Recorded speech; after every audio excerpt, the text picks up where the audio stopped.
हाथी और सियार। चंदन वन एक विशालकाय जंगल था। जंगल में सभी प्रकार के जानवर रहते थे। जंगल में मोती नाम का एक हाथी भी रहता था। मोती हाथी का शरीर काफी बड़ा था। एक बार चंदन वन में दूसरे वन से घूमते घूमते एक सियार आया। सियार ने जब मोती हाथी को देखा तब उसे देखकर सियार के मुंह में पानी आने लगा। सियार हाथी को खाने के बारे में सोचने लगा और मन ही मन हाथी का शिकार करने की योजना बनाने लगा। सियार सोचने लगा कि ये हाथी बहुत बड़ा है। अगर मैं इसका शिकार कर लूं, तब मुझे कोई दिनों तक भोजन की तलाश में भटकना नहीं पड़ेगा। ऐसा सोचकर सियार हाथी के पास गया और उससे बोला, हाथी दादा, हमारे जंगल में कोई राजा नहीं है। हमारे जंगल के सभी जानवर चाहते हैं कि कोई बड़ा और समझदार जानवर हमारा जंगल का राजा बने। आप बड़े और समझदार दोनों हैं। क्या आप हमारे जंगल का राजा बनना पसंद करोगे? सियार की बात सुनकर हाथी खुश हो गया।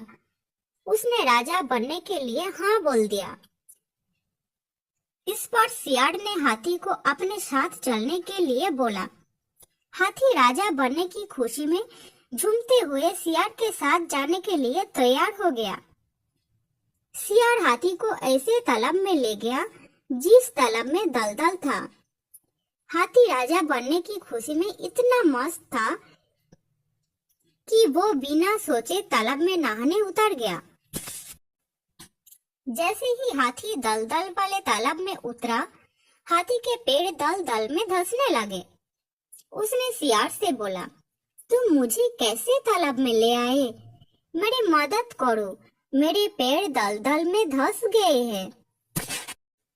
हाथी की बात सुनकर सियार जोर जोर से हंसने लगा और हाथी से बोला,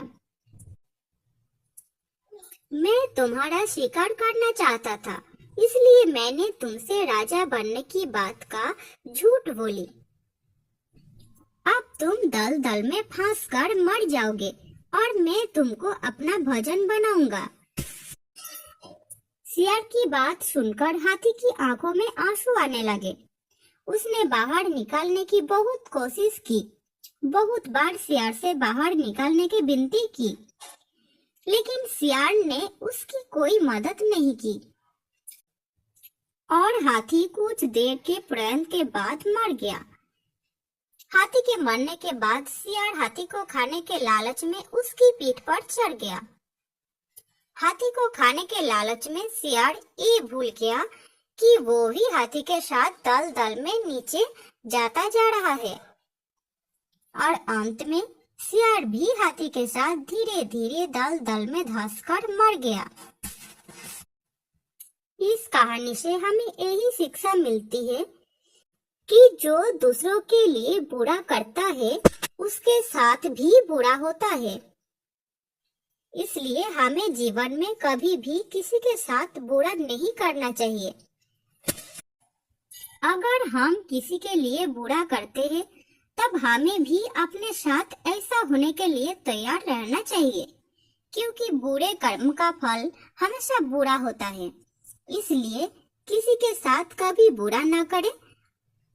आपको हमारी ये कहानी कैसी लगी और आपने इससे क्या सीखा, हमें कमेंट करके जरूर बताइए।